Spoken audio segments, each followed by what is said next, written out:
I'd like to also take this time to congratulate the House and Senate on the opening of the first day of the short session.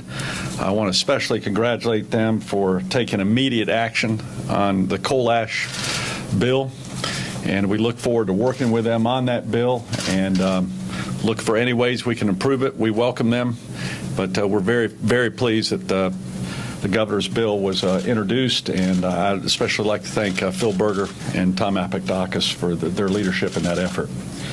I also look forward to working with the legislature over the coming weeks and months, and I'm confident that this will be a short yet very productive session.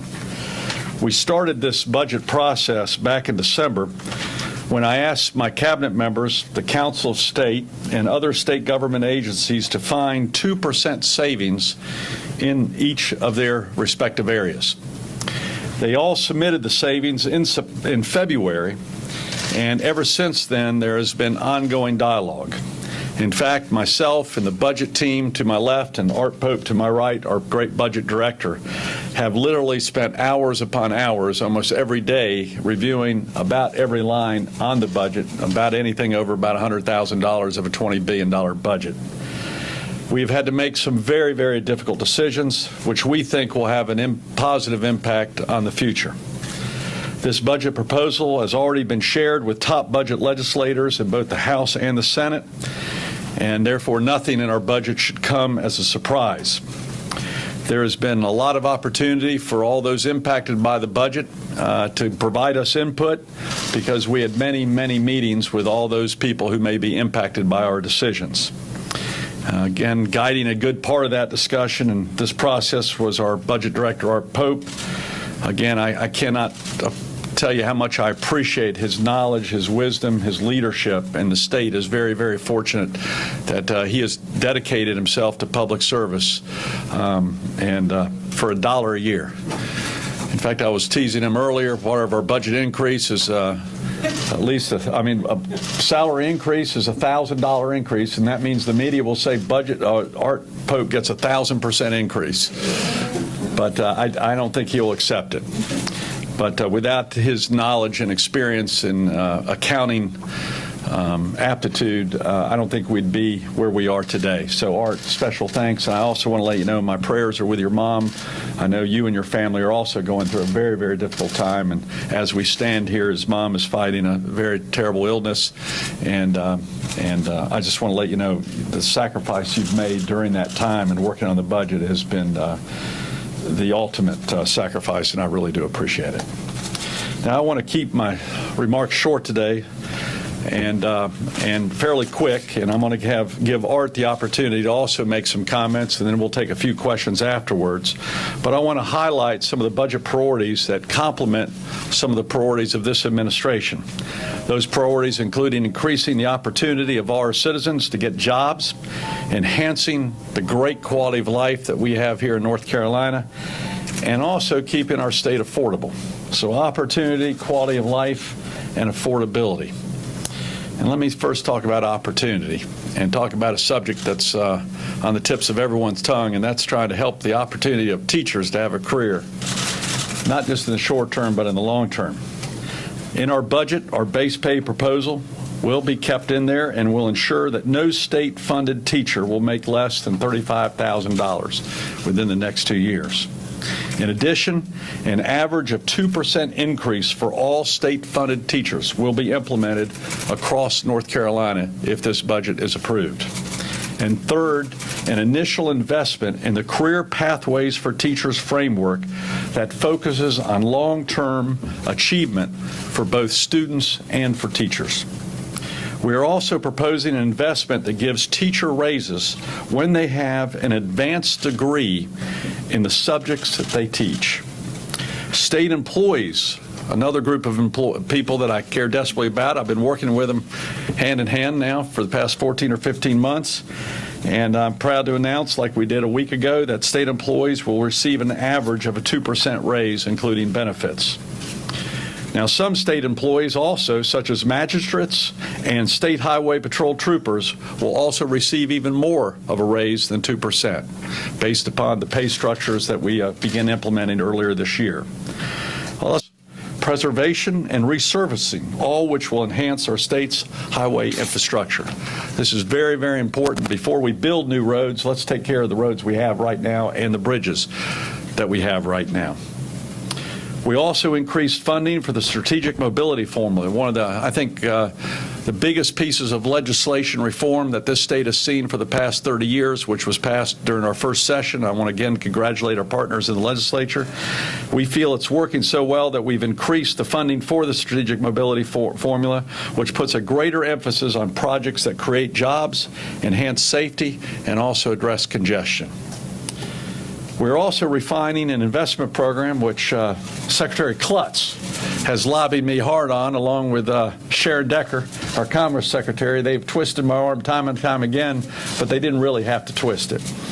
There's a historical tax credit that was sunsetting this year, and this administration believes that that's a very, very important program, both for urban centers and especially for rural small towns, where you have old abandoned mill buildings and vacant stores that we want to give encouragement for reinvestment, because these are the living rooms of our towns, and they're very crucial for our economic development, investment, and recruitment, in addition to our quality of life in those towns.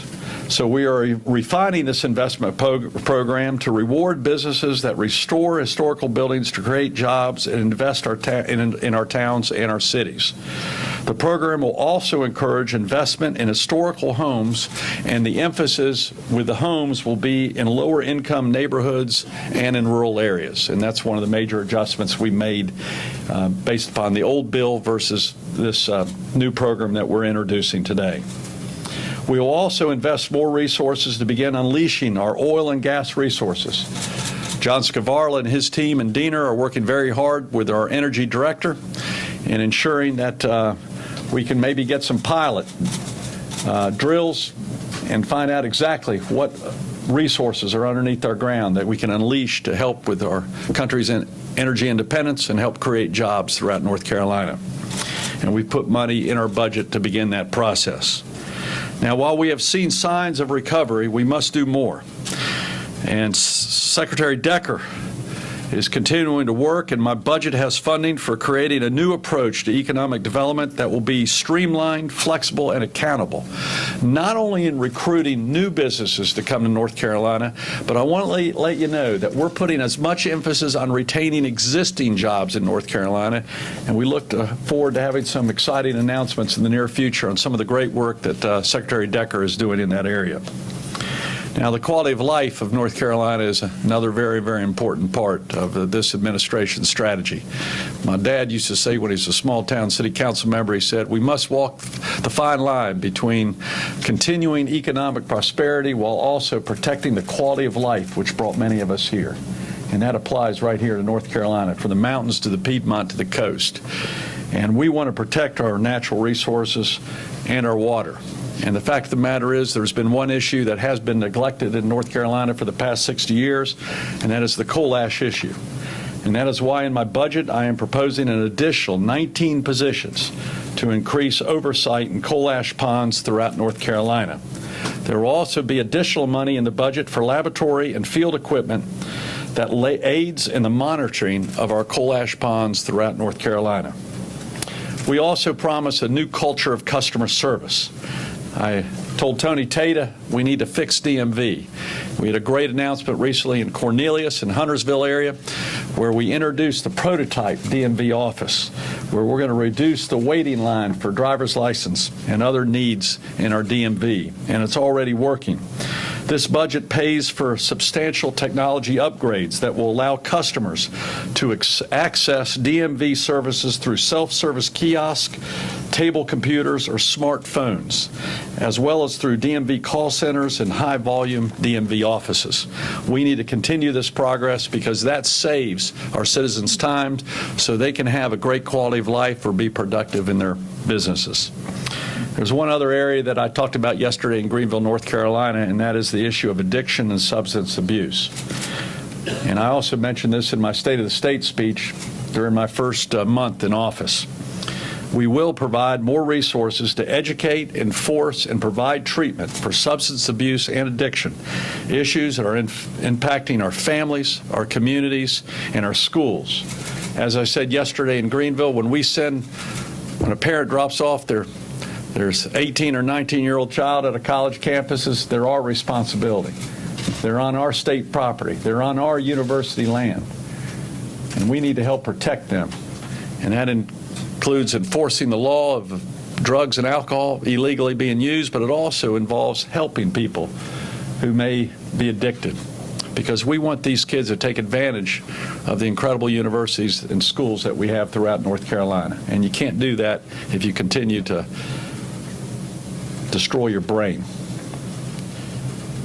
Now, the First Lady also wanted me to mention something very close to my heart and her heart and many other people's heart in North Carolina. And that is this budget proposal will include something to help puppy protection and deal with these puppy mills.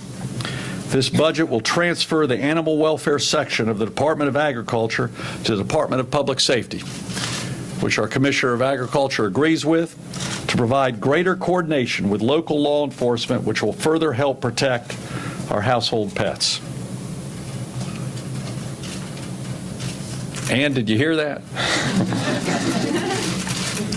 Affordability.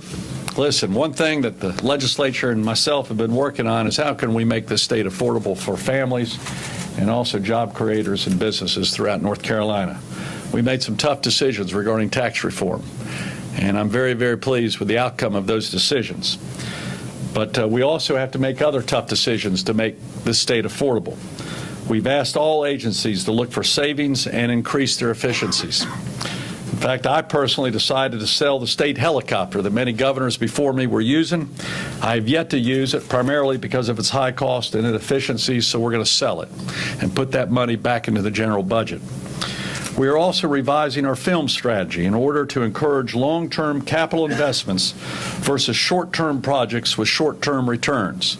We think a better long-term strategy will benefit both the industry and also save tax dollars, while also creating long-term jobs with long-term capital projects. Now, I got to be very straightforward here.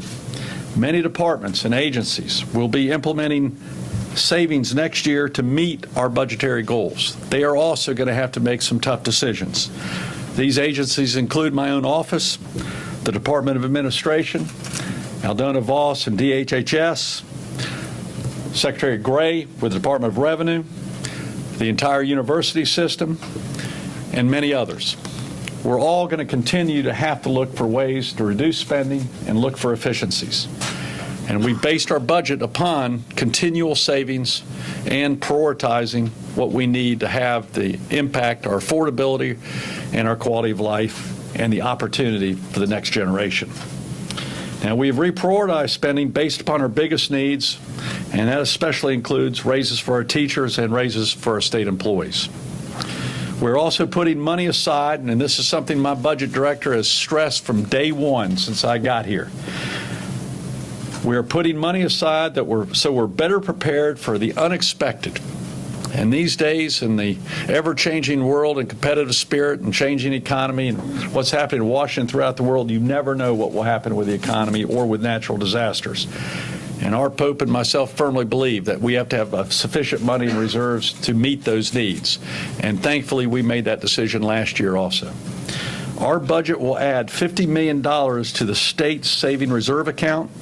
Our budget adds $50 million to the repair and renovation fund, which is actually more than is required by statute. And this is an issue we're going to be talking about later. Bill Daltridge and I are working, and every day we have so many buildings in state government that are in disrepair, that are unsafe. And frankly, some might need to be torn down in the near future because of their incredible inefficiency regarding day-to-day operations. Some may be even right near where we stand. And we need to budget for that in the future. And before we build any new buildings, Bill Daltridge and Art and others are stressing we're going to have maintenance dollars available. And this is a new concept in state government the past decade or two. In conclusion, we have made a lot of headway in the past year. I'm very, very pleased with what's been happening with the economy. We still have a long way to go, but a year ago we were the 5th highest, even at one time the 3rd highest unemployment rate in the country. I think we were barely beating California and Nevada. Then we jumped ahead of New Jersey. Now we jumped ahead of over 30 states regarding lowering our unemployment. And we've had to make some tough decisions to do that, but I think they're tough decisions which will have a positive impact, again, not only on today, but on future generation. This budget builds upon our accomplishments such as tax reform, unemployment insurance reform, and transportation reform. It builds upon these accomplishments with strategic investments, prudent spending, and continued reforms that were made last year, and a much-deserved and needed pay increase for teachers and state employees. Now, we welcome and we look forward to a great relationship with state legislators as they provide input and look for ways to improve upon this budget. As I was very pleased last year when I presented our first budget, I think well over 90% of that budget was accepted. And I think they will use this as a very positive framework, where in the past, governors' budgets were basically tossed aside and the legislature had to start from scratch. That didn't happen last year, and I don't anticipate it again happening this year based upon initial feedback that we've gotten from the legislature. But they also have a tough job, and I respect their job and their responsibility from the legislative branch. Now I'd like to thank all of you for your cooperation. I'd like to introduce my budget director, Art Pope, who will tell you some of the things also that we didn't do, which are listed here, that has been part of the past culture of state government. And when I was elected governor, I promised to change some of the old culture of state government, be much more transparent, have more accurate accounting, and be very direct with the people on what's working and what's not working. And when Art is done, the both of us will take a few questions, and then we're going to go back to the mansion afterwards and go see the NASCAR Hall of Fame drivers, who are good friends of mine that also, they play a crucial role in the future economic development and past economic development of North Carolina. So with that, Art, again, you've done an outstanding job. Your staff is aligned here. Tony, thank you also for helping very much. And y'all give Art Pope a round of applause. Thank you very much.